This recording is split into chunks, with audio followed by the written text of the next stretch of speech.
আসসালামু আলাইকুম। সংবাদে আপনাদের সবাইকে স্বাগতম জানাচ্ছি আমি নুসরাত। শুরুতেই সংবাদ শিরোনাম।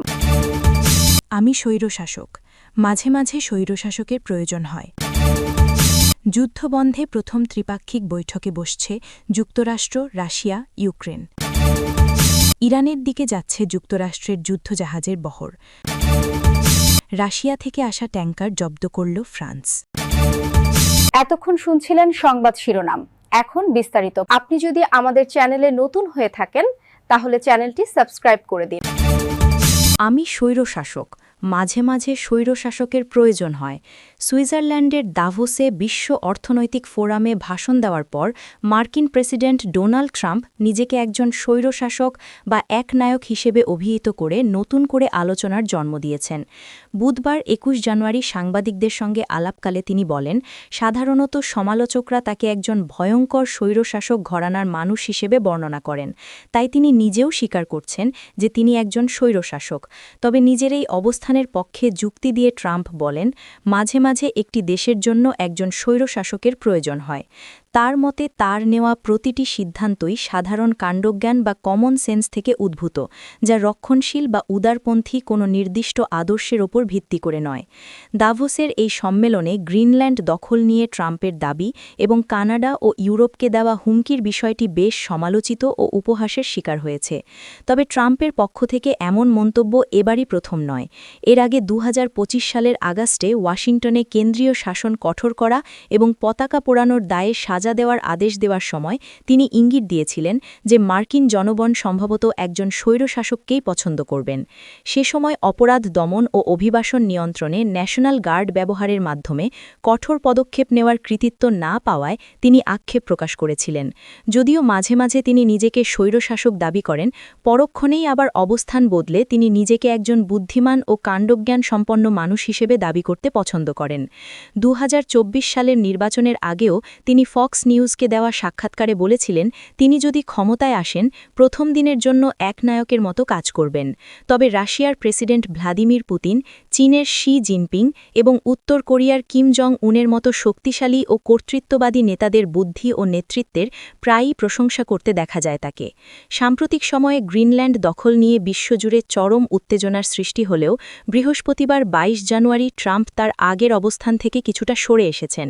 বিশেষ করে যেসব দেশ তার এই পরিকল্পনার বিরোধিতা করেছিল তাদের ওপর শুল্ক আরোপের যে হুমকি তিনি দিয়েছিলেন তা থেকে তিনি আপাতত পিছিয়ে এসেছেন।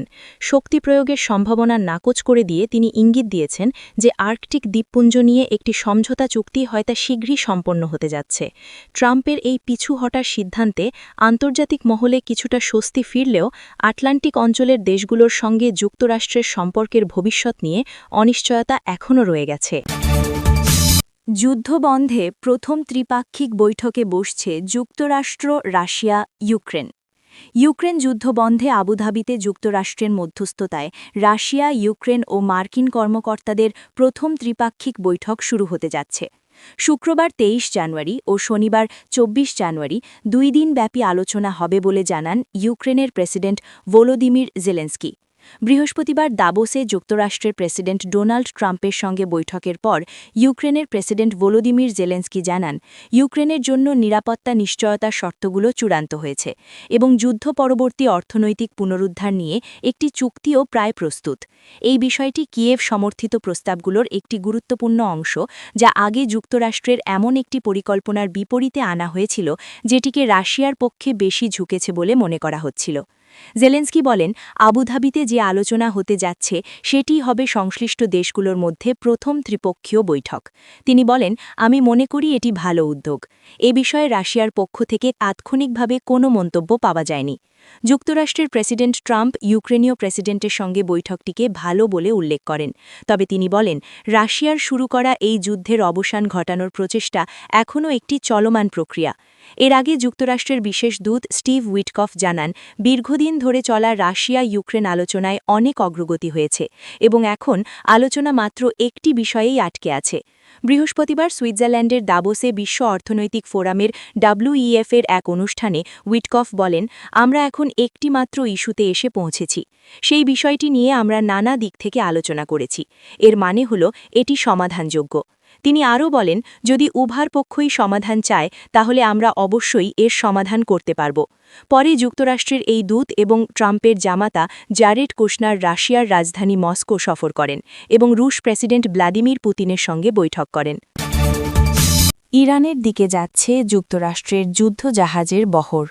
মার্কিন প্রেসিডেন্ট ডোনাল্ড ট্রাম্প জানিয়েছেন, যুক্তরাষ্ট্রের একটি শক্তিশালী যুদ্ধজাহাজের বহর বর্তমানে ইরানের দিকে অগ্রসর হচ্ছে।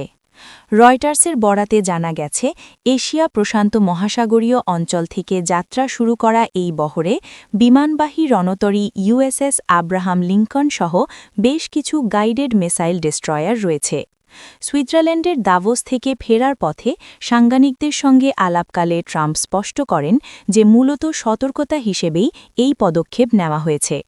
তিনি আশা প্রকাশ করেন, এই শক্তি ব্যবহারের প্রয়োজন পড়বে না, তবে পরিস্থিতি খুব নিবিড়ভাবে পর্যবেক্ষণ করা হচ্ছে।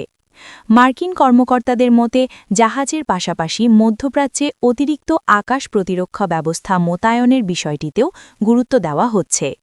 গত জুনে ইরানের পারমাণবিক স্থাপনায় হামলার পর উদ্ভূত পরিস্থিতিতে এই পদক্ষেপ মার্কিন বাহিনীর নিরাপত্তা জোরদার করার পাশাপাশি সম্ভাব্য নতুন সামরিক পদক্ষেপের সক্ষমতা বাড়িয়ে দেবে।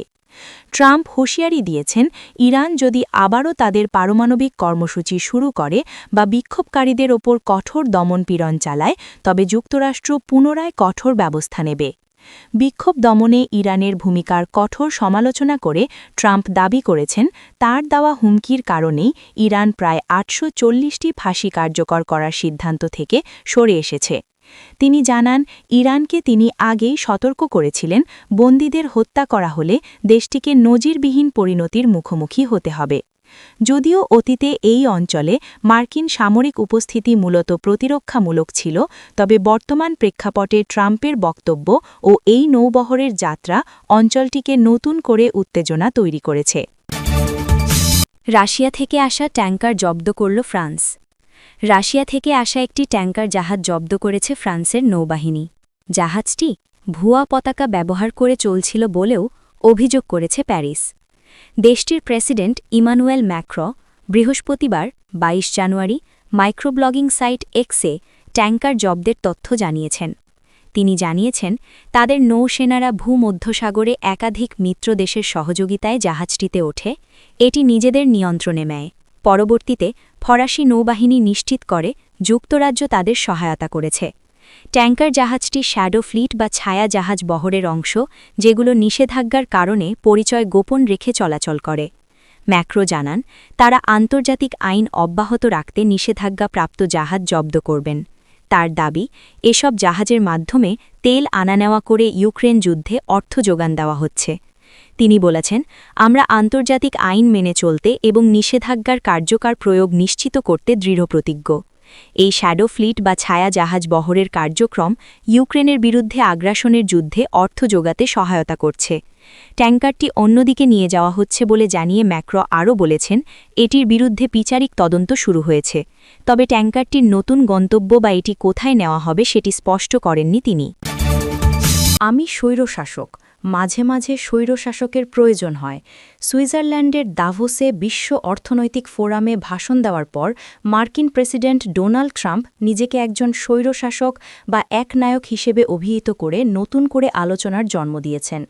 বুধবার ২১ জানুয়ারি সাংবাদিকদের সঙ্গে আলাপকালে তিনি বলেন, সাধারণত সমালোচকরা তাকে একজন ভয়ঙ্কর স্বৈরশাসক ঘরানার মানুষ হিসেবে বর্ণনা করেন, তাই তিনি নিজেও স্বীকার করছেন যে তিনি একজন স্বৈরশাসক।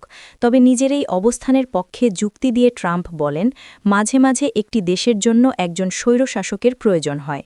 তার মতে তার নেওয়া প্রতিটি সিদ্ধান্তই সাধারণ কাণ্ডজ্ঞান বা কমন সেন্স থেকে উদ্ভূত, যা রক্ষণশীল বা উদারপন্থী কোনো নির্দিষ্ট আদর্শের ওপর ভিত্তি করে নয়। দাভোসের এই সম্মেলনে গ্রিনল্যান্ড দখল নিয়ে ট্রাম্পের দাবি এবং কানাডা ও ইউরোপকে দেওয়া হুমকির বিষয়টি বেশ সমালোচিত ও উপহাসের শিকার হয়েছে। তবে ট্রাম্পের পক্ষ থেকে এমন মন্তব্য এবারই প্রথম নয়। এর আগে ২০২৫ সালের আগস্টে ওয়াশিংটনে কেন্দ্রীয় শাসন কঠোর করা এবং পতাকা পোড়ানোর দায়ে সাজা সাজা দেওয়ার আদেশ দেওয়ার সময় তিনি ইঙ্গিত দিয়েছিলেন যে মার্কিন জনগণ সম্ভবত একজন স্বৈরশাসককেই পছন্দ করবেন। সে সময় অপরাধ দমন ও অভিবাসন নিয়ন্ত্রণে ন্যাশনাল গার্ড ব্যবহারের মাধ্যমে কঠোর পদক্ষেপ নেওয়ার কৃতিত্ব না পাওয়ায় তিনি আক্ষেপ প্রকাশ করেছিলেন। যদিও মাঝে মাঝে তিনি নিজেকে স্বৈরশাসক দাবি করেন, পরক্ষণেই আবার অবস্থান বদলে তিনি নিজেকে একজন বুদ্ধিমান ও কাণ্ডজ্ঞান সম্পন্ন মানুষ হিসেবে দাবি করতে পছন্দ করেন। 2024 সালের নির্বাচনের আগেও তিনি ফক্স নিউজকে দেওয়া সাক্ষাৎকারে বলেছিলেন তিনি যদি ক্ষমতায় আসেন প্রথম দিনের জন্য এক নায়কের মতো কাজ করবেন। তবে রাশিয়ার প্রেসিডেন্ট ভ্লাদিমির পুতিন, চীনের শি জিনপিং এবং উত্তর কোরিয়ার কিম জং উনের মতো শক্তিশালী ও কর্তৃত্ববাদী নেতাদের বুদ্ধি ও নেতৃত্বের প্রায়ই প্রশংসা করতে দেখা যায় তাকে। সাম্প্রতিক সময়ে গ্রিনল্যান্ড দখল নিয়ে বিশ্বজুড়ে চরম উত্তেজনার সৃষ্টি হলেও বৃহস্পতিবার 22 জানুয়ারি ট্রাম্প তার আগের অবস্থান থেকে কিছুটা সরে এসেছেন। বিশেষ করে যেসব দেশ তার এই পরিকল্পনার বিরোধিতা করেছিল তাদের ওপর শুল্ক আরোপের যে হুমকি তিনি দিয়েছিলেন তা থেকে তিনি আপাতত পিছিয়ে এসেছেন। শক্তি প্রয়োগের সম্ভাবনা নাকচ করে দিয়ে তিনি ইঙ্গিত দিয়েছেন যে আর্কটিক দ্বীপপুঞ্জ নিয়ে একটি সমঝোতা চুক্তি হয়তো শীঘ্রই সম্পন্ন হতে যাচ্ছে। ট্রাম্পের এই পিছু হটার সিদ্ধান্তে আন্তর্জাতিক মহলে কিছুটা স্বস্তি ফিরলেও আটলান্টিক অঞ্চলের দেশগুলোর সঙ্গে যুক্তরাষ্ট্রের সম্পর্কের ভবিষ্যৎ নিয়ে অনিশ্চয়তা এখনও রয়ে গেছে।